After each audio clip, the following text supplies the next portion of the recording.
تاریخ عالم اور تاریخ اسلام میں بہت کم ایسے مشہور فاتحین اور حکمران گزرے ہیں جن کو مسلمانوں کے ساتھ ساتھ عیسائی بھی عزت کی نگاہ سے دیکھتے ہوں اور ان کی بہادری، رحم دلی اور دانش مندی کے قائل ہو کر ان کی مثالیں دیتے ہوں۔ انہی عظیم ترین ناموں میں سے ایک نام سلطان صلاح الدین ایوبی کا بھی ہے، جو کہ ایوبی سلطنت کے بانی تھے۔ ان کا پورا نام سلطان صلاح الدین یوسف بن ایوب ہے اور وہ 1138 عیسوی میں موجودہ عراق کے شہر تکریت میں پیدا ہوئے۔ ان کی قیادت میں ایوبی سلطنت نے مصر، شام، یمن، عراق، حجاز اور دیار بکر پر حکومت کی۔ سلطان صلاح الدین ایوبی کو فاتح بیت المقدس بھی کہا جاتا ہے، جنہوں نے 1187 عیسوی میں یورپ کی متحدہ افواج کو عبرتناک شکست دے کر قبلہ اول بیت المقدس کا قبضہ چھڑوایا تھا۔ سلطان صلاح الدین ایوبی نسلاً کرد تھے اور 1138 عیسوی میں کردستان کے اس حصے میں پیدا ہوئے جو اب عراق میں شامل ہے۔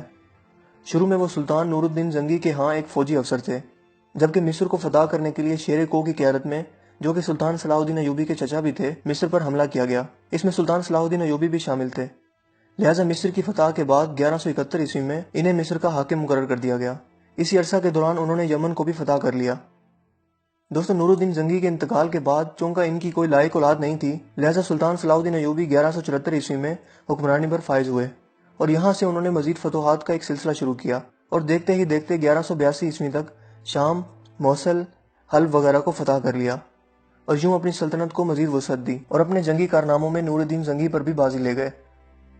سلطان صلاح الدین ایوبی میں جہاد کا جذبہ کوٹ کوٹ کر بھرا ہوا تھا اور بیت المقدس کی فتح ان کی زندگی کی سب سے بڑی خواہش تھی۔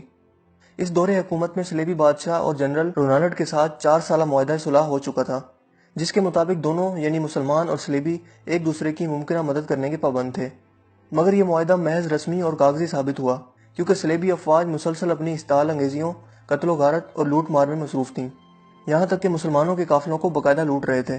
مگر حد اس وقت ہو گئی جب 1186 عیسوی میں صلیبی بادشاہ رونالڈ نے باقی بہت سے عیسائی امراء کے ہمراہ مدینہ منورہ پر حملہ کی غرض سے حجاز مقدس پر حملہ آور ہوا، مگر سلطان صلاح الدین ایوبی کو اس کی خبر ہو گئی، لہٰذا انہوں نے فوراً رونالڈ کا تعاقب کیا اور اسے حطیم میں جا لیا۔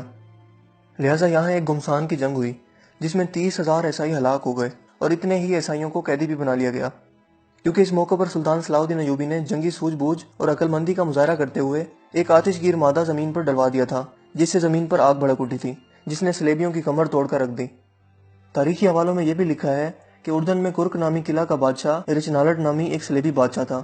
حجاز مقدس کے لیے مسلمانوں کے قافلے اسی کرک قلعے کے پاس سے ہو کر جایا کرتے تھے۔ رچنالڈ نے ایک مرتبہ مسلمانوں کے حاجیوں کے قافلوں کو لوٹ لیا اور بڑے غرور میں بولا کہ بلاؤ اپنے محمد کو کہ وہ تمہیں بچا لے، اور یہ کہہ کر اس نے تمام حاجیوں کو وہی موقع پر ہی ذبح کر دیا۔ دوستو، یہ خبر جب سلطان صلاح الدین ایوبی تک پہنچی تو وہ غصے سے تلملا اٹھے اور اس موقع پر قسم اٹھا لی کہ جب تک میں اس ظالم کو اپنے ہاتھوں سے قتل نہیں کروں گا تب تک چین کی نیند نہیں سوؤں گا۔ اسی دوران تقریباً 3.25 سال کے عرصہ تک سلطان کبھی کروٹ لگا کر نہ لیٹے، جبکہ زیادہ نیند ان کو ستاتی تو وہ خیموں پر موجود پائیدان کے ساتھ ٹیک لگا کر اپنی نیند پوری کر لیتے۔ دوستو، دوسری مرتبہ اسی رچالڈ بادشاہ نے ایک مزید ناپاک حرکت کرتے ہوئے حجاز مقدس کی طرف اپنی فوج کے ساتھ لشکر کشی کی، مگر یمبو کی بندرگاہ پر پہنچنے پر اس نے موسمی حالات کا سامنا کیا اور اسے لگا کہ یہ اس سے مزید آگے نہیں جا پائے گا، لہٰذا اسی طرح وہ واپس لوٹ آیا۔ اس موقع پر بھی جب سلطان صلاح الدین ایوبی کو اس چیز کی خبر ہوئی تو انہوں نے رچنالڈ کے قتل کی دوبارہ قسم کھائی۔ دوستو، سلطان صلاح الدین ایوبی کو صلیبی اپنی حکومت اور نسل کے لیے سب سے بڑا خطرہ قرار دیتے تھے، کیونکہ وہ ان کی ذہانت، بہادری اور جنگی حکمت عملی کے قائل تھے۔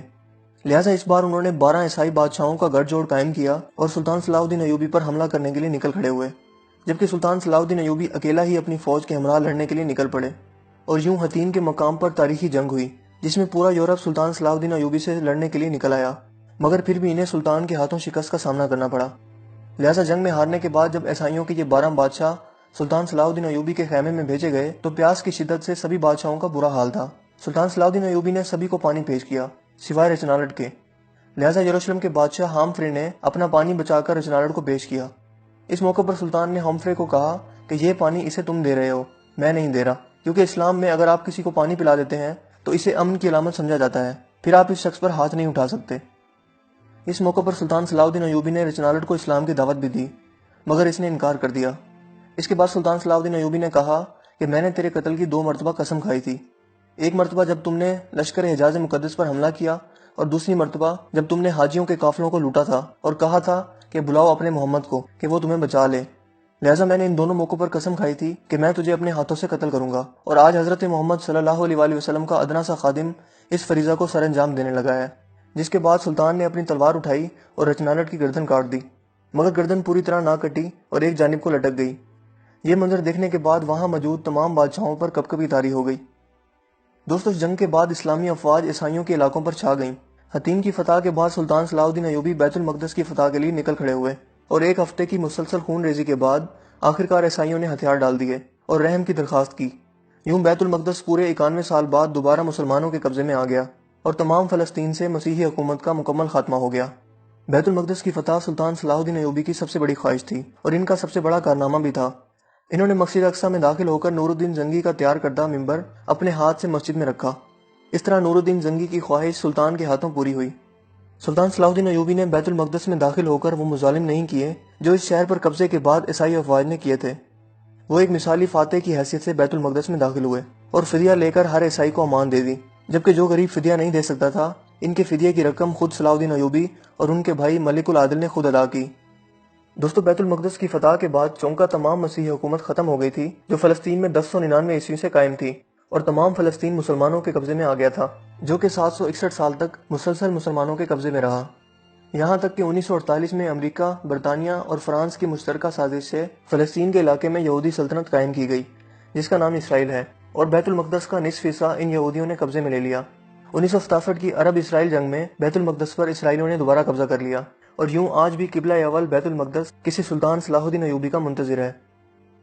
دوستو، بیت المقدس پر قبضے کی خبر جب یورپ پہنچی تو تمام یورپ میں کہرام مچ گیا اور ہر طرف لڑائی کی تیاریاں ہونے لگیں۔ جرمنی، اٹلی، فرانس اور برطانیہ کی فوجیں اس قبضے سے لڑنے کے لیے روانہ ہونے لگیں۔ یورپ کی اس متحدہ فوج کی تعداد 6 لاکھ کے قریب تھی۔ عیسائی فوج نے اب تک اتنی عظیم الشان فوج ابھی تک قائم نہیں کی تھی۔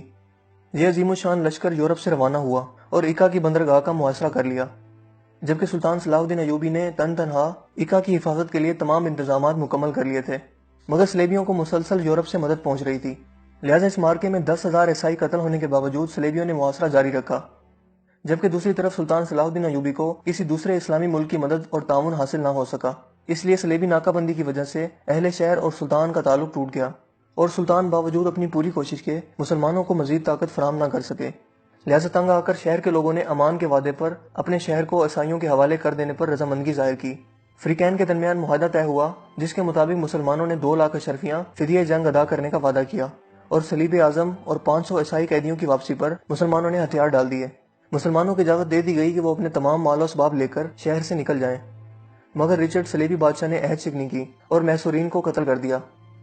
دوستو، عکا کے بعد صلیبیوں کا اگلا مارکہ اسکلان تھا۔ یہاں پہنچنے سے پہلے عیسائیوں کا سلطان صلاح الدین ایوبی نے 11 مرتبہ مقابلہ کیا۔